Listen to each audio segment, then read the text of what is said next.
колеги. Благодаря. Сега искам да благодаря на нашите участници. Ще има утре, дискусиите с утре, колега. Ще има. И да поканя следващите участници, да благодаря.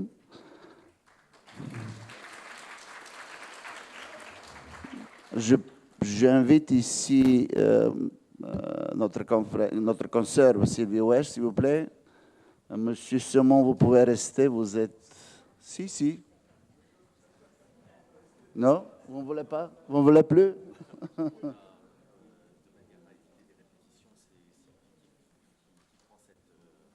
Seulement? Et je la libérerai cet après-midi sur le... Ok. Donc, j'invite ici notre consoeur du barreau de Marseille, Agnès Stala, s'il vous plaît.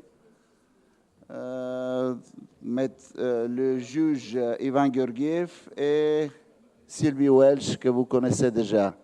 Уважаеми гости, уважаеми колеги, започваме разглеждането на условията на гражданско-правната отговорност.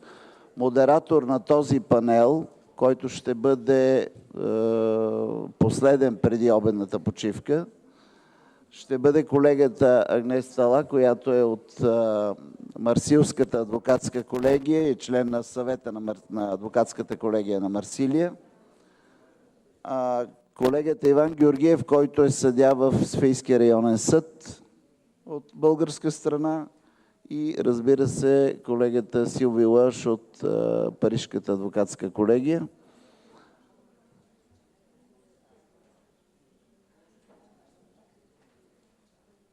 Madame Stala, vous avez la parole, s'il vous plaît. Bien, merci. D'abord, c'est un plaisir d'être ici. Merci bien évidemment aux organisateurs ainsi qu'à l'ensemble des intervenants pour la qualité de leur accueil et de leur intervention. Et surtout, merci aux auditeurs que vous êtes, puisque j'ai la lourde tâche de vous maintenir en alerte intellectuelle à une heure où, effectivement, peut-être nos neurones sont plus occupés par notre estomac que par le sujet qui va nous occuper, les conditions de la responsabilité civile. Alors, c'est un sujet ardu. Je n'ai pas dit rébarbatif, j'ai dit ardu. Et je crois que nos intervenants, à savoir M. Gorgiev, ainsi que Maître Welsh, vont vous parler de sujets aussi passionnants que la faute, la présomption, le lien de causalité, direct ou indirect, ainsi que le dommage. Bien évidemment, ne vous y trompez pas si vous avez l'impression de retourner sur les bancs de la faculté. En matière de responsabilité médicale, je crois que même si on peut craindre aujourd'hui, vous l'avez compris, en tout cas en droit français, un glissement de la responsabilité pour faute prouvée vers un droit d'indemnisation sans responsabilité du praticien, et là je parle effectivement de la question de l'aléa thérapeutique, les orateurs vont vous démontrer une chose à mon sens primordiale. C'est combien le métier des avocats que vous êtes, tant avocat de médecin, qu'avocat d'assureur, qu'avocat de victimes, patients, comme le métier de juge, sont, à mon sens, primordiales dans la construction d'un droit qui est en véritable mouvement et qui doit se construire autour d'un juste équilibre. Un juste équilibre entre la réparation d'un préjudice qui existe et un juste équilibre entre un accès réel aux soins avec un coût social et pour les praticiens qui soit supportable. Donc c'est sans état d'âme et très rapidement, puisqu'on m'a demandé de vous presser un petit peu par le temps, vous avez, je crois, puisque vous n'êtes plus que deux, 15 minutes chacun, pour nous présenter, pas plus, pour nous présenter la question de la responsabilité civile et des conditions de celle-ci. Je cède la parole à M. Горкиев. Благодаря ви. Уважаеми колеги, здравейте от мен. казвам се Иван Георгиев, съдия съм във второ гражданско отделение на Софийския районен съд. Първо бих искал да благодаря за поканата, за възможността да представя пред вас някои от по-специфичните елементи на гражданската отговорност на лекарите за причинена лекарска грешка. Когато трябваше да подготвя изложението си, с оглед и на международния характер на настоящия семинар, реших, че най-полезно би било да обобщя последователната практика на българските съдилища, в частност на Върховния касационен съд, по дела касаещи гражданската отговорност на лекарите.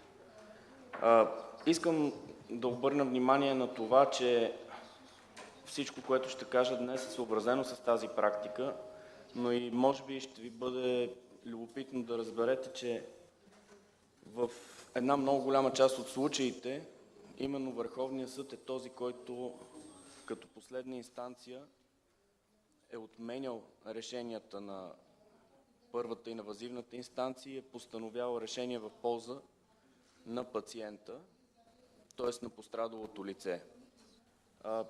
Може би малко консервативно, малко по-трудно практиката пробива в инстанционните съдилища, докато на ниво Върховен касационен съд сме да твърдя, практиката е по-скоро последователна от гледна точка на възможността да бъде реализирана отговорността на лекарите за причинена лекарска грешка. Както стана ясно от преждеговорящите колеги, съдиите също са хора, допускат грешки, но това се отнася със същата степен и по отношение на лекарите. За съжаление, колкото и повече да навлиза техниката в лекарската професия, човешкият фактор не е изключен, което води до несъответствие при лечението. За да можем да дефинираме ясно отговорността на лекарите, ще си позволя да направя съвсем кратък преглед относно законодателството. Ние не познаваме термина лекарска грешка. Той не е дефиниран законодателно, но е познат на съдебната практика. Нямаме процедура за информиране и регистрация на лекарската грешка, каквато примерно е позната по отношение на отговорността за трудова злополука. Тази система, която съществува за регистрация на лекарската грешка, е по-скоро с вътрешноведомствена цел от гледна точка на лечебните заведения. Тя няма легална опора и не е част от процедурата по установяване и доказване на наличието на лекарска грешка. Колегата преди мен каза, че има близки дефиниции в нашето законодателство. Това е дефиницията за сериозен инцидент, която е залегнала в Закона за кръвта и кръвопреливането. Между другото, това е и единственият нормативен акт в България, който използва термина грешка, когато говори за допуснат пропуск при лечението, с оглед спецификата на закона при вземането на кръв. На ниво право на Европейския съюз, мисля, че понятието все още не е развито, но то също не е непознато. Налице са някои актове, които се доближават и може би не е далеч момента, когато отговорността за лекарска грешка ще намери по-широка уредба на ниво право на Европейския съюз. В България съществуваше един проблем, който може би ще ви се стори странен и не вярвам да е съществува в други държави, но в областта на наказателното право беше поставен въпроса дали лекарите действат в качеството си на длъжностни лица, осъществявайки лечението на пациентите. Това объркване се дължеше на уредбата законодателната, както на ниво Конституция, така в Закона за здравето, защото здравето е регламентиран като едно от основните права на личността, а освен това държавата поема особено задължение по опазване на здравето на гражданите. Отделно от това, бюджета на здравеопазването се формулираше и продължава да се формира в една много голяма част от самата държава, не само от вноски на работодатели и на работещи. Точно поради тази причина на първо място беше постановено тълкувателно решение от Общото събрание на наказателната колегия, което ясно разграничи плоскостта, на която дейността на лекаря се намира спрямо пациента.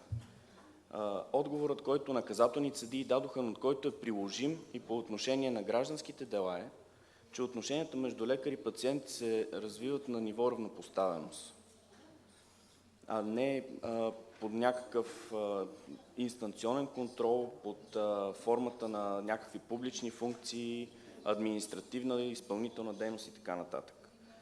В българската литература, специализирана, колкото и малко да има в областта на лекарската грешка, се застъпва становище, че лекарската грешка може да почива на основата и на договорната отговорност.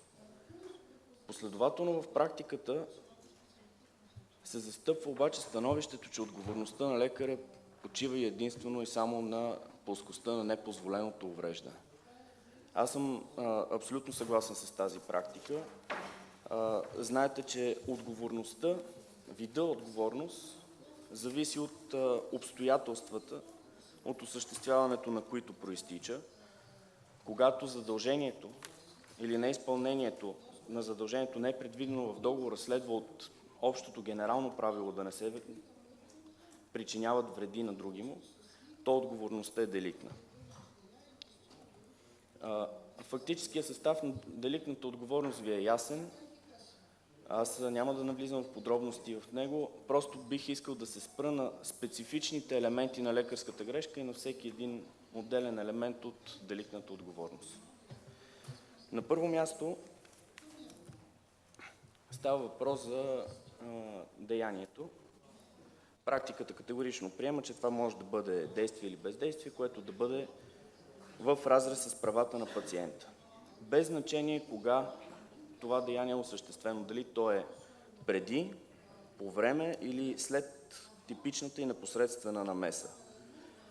В практиката са известни случаи на причинена лекарска грешка по време на подготовка за хирургическа интервенция. В това отношение няма спор. Отговорността за бездействие също съществува, само и единствено говоря за бездействие, и е свързана с теорията за адекватните очаквания, за очакването, че пациентът ще получи навременно и адекватно лечение. Много са случаите, в които отговорността е била реализирана именно на плоскостта само на бездействие от страна на лекарите.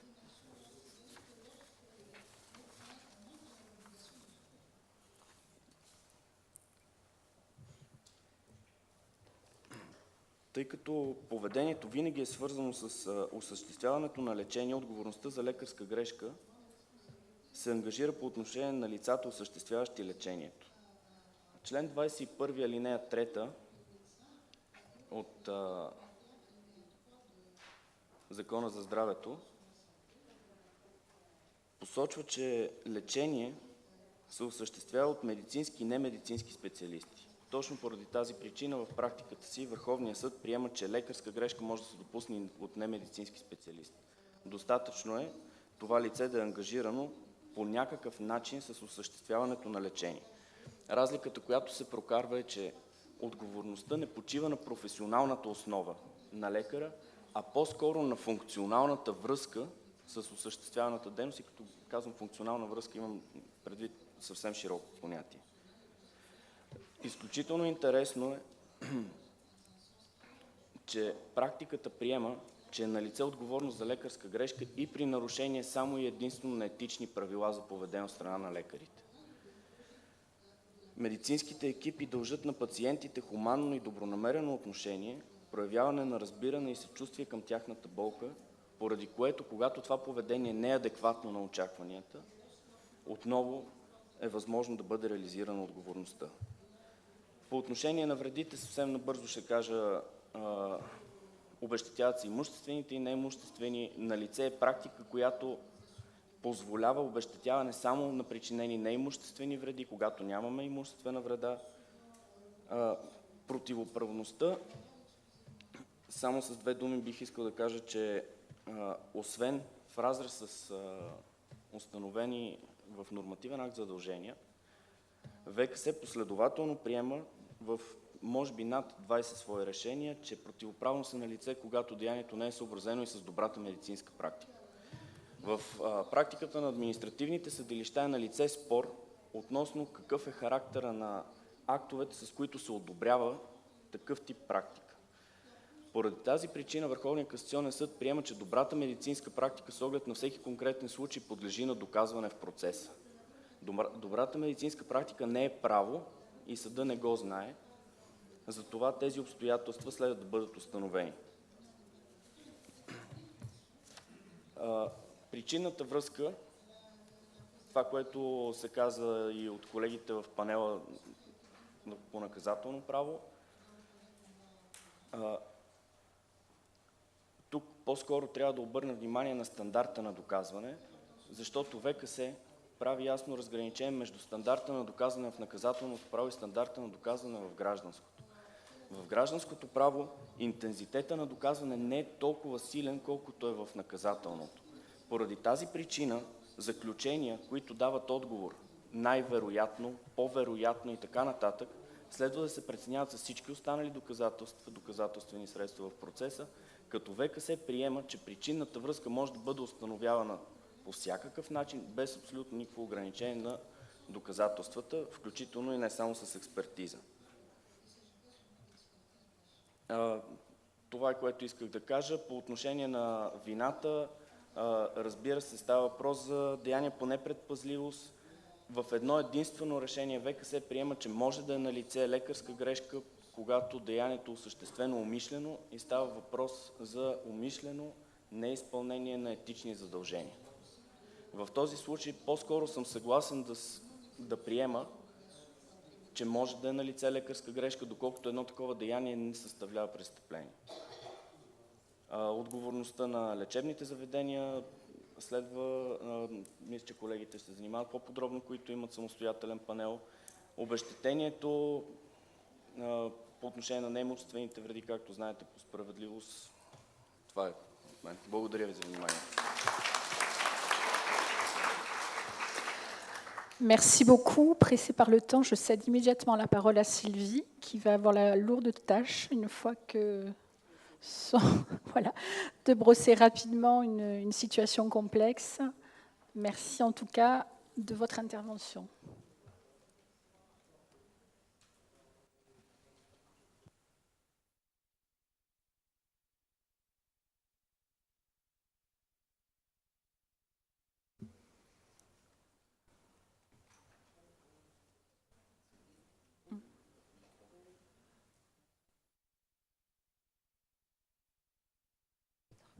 J'essaie de mettre en... Voilà. Donc je vais avoir la lourde tâche de parler en un quart d'heure de la responsabilité civile. Je fais des formations qui durent 5 heures ou 6 heures sur le thème, donc ça va être un petit peu compliqué. Mais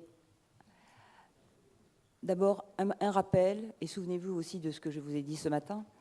Un rappel, c'est vrai que la responsabilité médicale, on a vu que ça regroupait celle des médecins, des auxiliaires médicaux, des cliniques, des laboratoires et des établissements hospitaliers. On parlera plus précisément des établissements hospitaliers cet après-midi.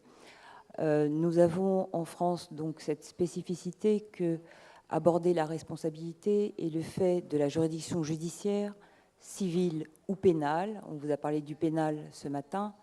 Là, je vais vous parler du civil, mais aussi il y a l'administratif et le juge ordinal quand il y a une plainte disciplinaire. Et nous avons aussi, et je ne vous en ai pas parlé ce matin, mais Philippe Tréguier vous en parlera cet après-midi, un dispositif de règlement amiable qui a été mis en place par la loi du 4 mars 2002, avec une commission de conciliation et d'indemnisation qui porte aussi un jugement sur ce que peut être une faute et la faute reprochée à un praticien.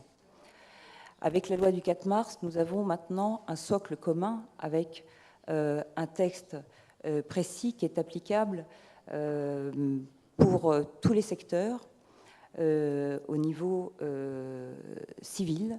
Et l'important, et vous l'avez entendu ce matin, c'est la base commune pour tous ces juges, entre guillemets, c'est le recours à l'expertise. Et c'est un point très important parce que les juges ont tendance à entériner les rapports d'expertise et avoir un bon rapport d'expertise fait par des experts compétents qui ont une formation adéquate, c'est vraiment le plus important de la responsabilité médicale et notamment civile.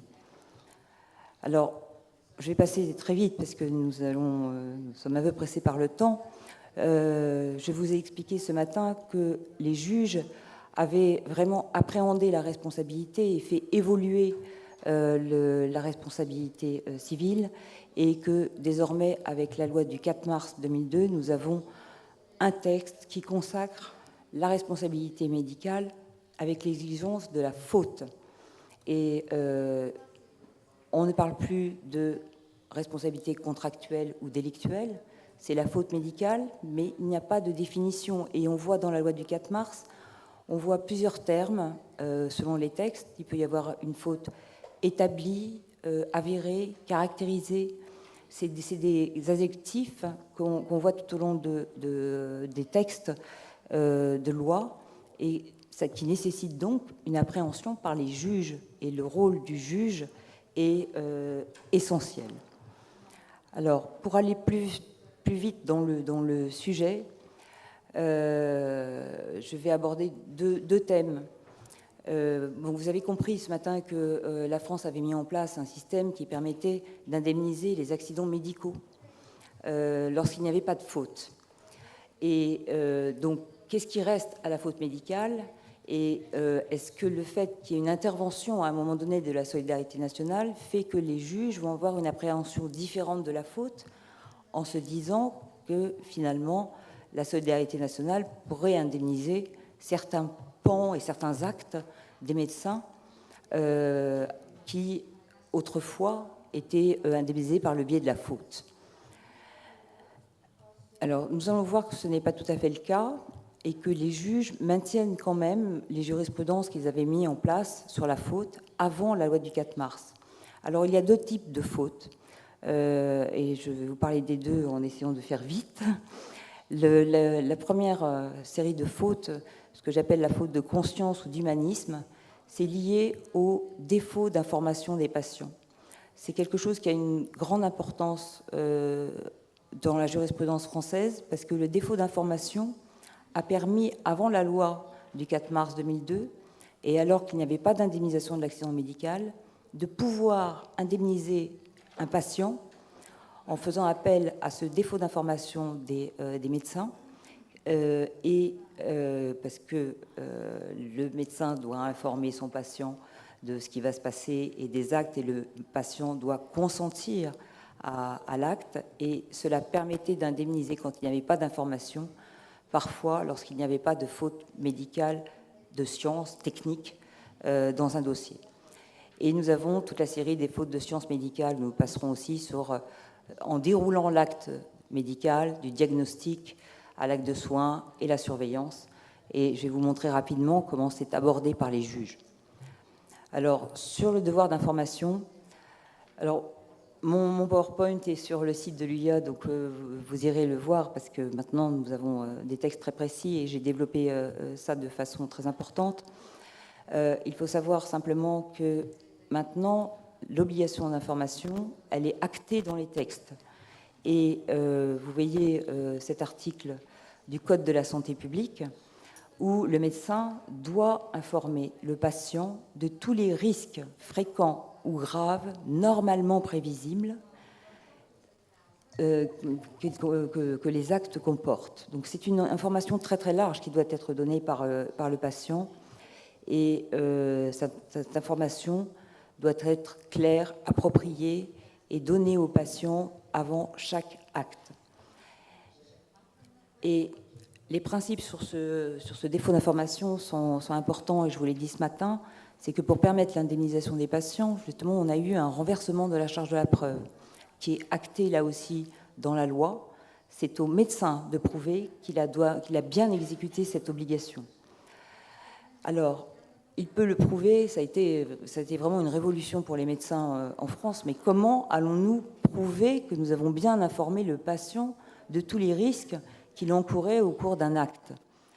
Alors, les juges ont admis que cette preuve pouvait se faire par tout moyen, mais c'est compliqué pour les médecins.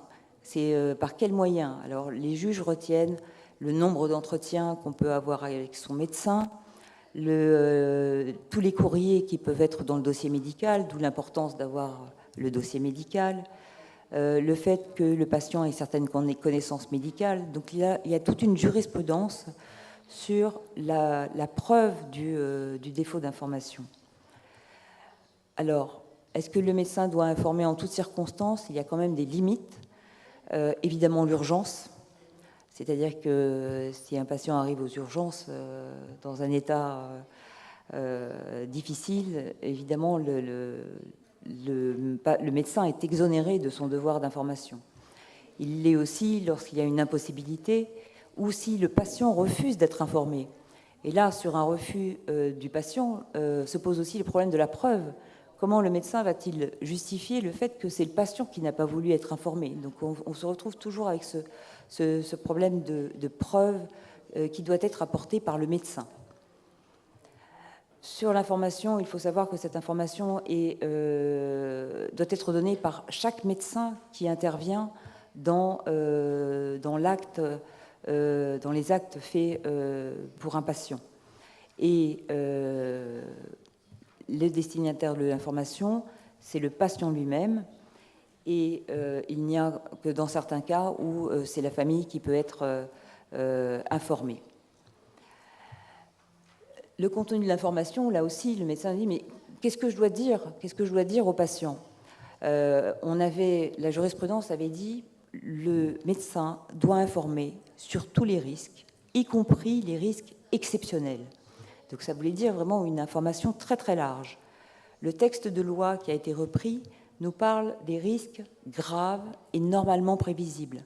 Donc là aussi, il y a eu tout un débat de jurisprudence pour savoir si les risques exceptionnels devaient faire l'objet d'une information. Eh bien, la jurisprudence, même si la loi ne disait rien, a entériné le fait que finalement, à partir du moment où le risque est connu, et même s'il est exceptionnel, il est de fait connu et il doit faire l'objet d'une information. C'est dire que c'est une chose difficile pour le médecin et c'est une possibilité pour le patient de faire un procès uniquement sur ce défaut d'information et d'obtenir une indemnisation. Et sur la réparation du défaut d'information, là aussi c'est important, c'est-à-dire que on est passé par la perte de chance. On n'indemnisait que la perte de chance, c'est-à-dire que le patient devait établir qu'il aurait certainement refusé l'intervention s'il avait été informé. Et dans ce cas-là, il n'aurait pas eu de dommages puisqu'il aurait éventuellement pu refuser cette intervention. Et cette perte de chance est calculée comme une fraction du préjudice final qui permettait de donner 20% à 20%. On pense que le patient aurait certainement refusé l'opération et qu'il aurait une chance de pas avoir un dommage. Et là, il y a une nouvelle évolution de la jurisprudence assez récente en France, c'est que les juges ont décidé non plus d'indemniser uniquement la perte de chance, qui n'était qu'une fraction des préjudices. S'il n'y avait pas de faute technique, il n'y avait que cette indemnisation-là. Et la Cour de cassation a décidé d'indemniser le défaut d'information en disant qu'il s'agissait d'un préjudice moral autonome, qui pouvait, même s'il n'y avait pas de dommages, donner lieu à une indemnisation. C'est-à-dire que le patient pouvait de toute façon demander une indemnisation, même si le dommage ne s'était pas réalisé, et avoir une indemnisation. Donc là, on a eu toute une évolution sur ce point-là, et la Cour de cassation, dans un arrêt assez récent, est venue quand même limiter cette réparation parallèle à la perte de chance, qui est de dire le risque doit quand même s'être réalisé. Ce n'est pas dans l'absolu, vous n'avez pas été informé, vous avez droit à une indemnisation, le risque doit s'être réalisé. Donc sur le défaut d'information, on peut avoir une réparation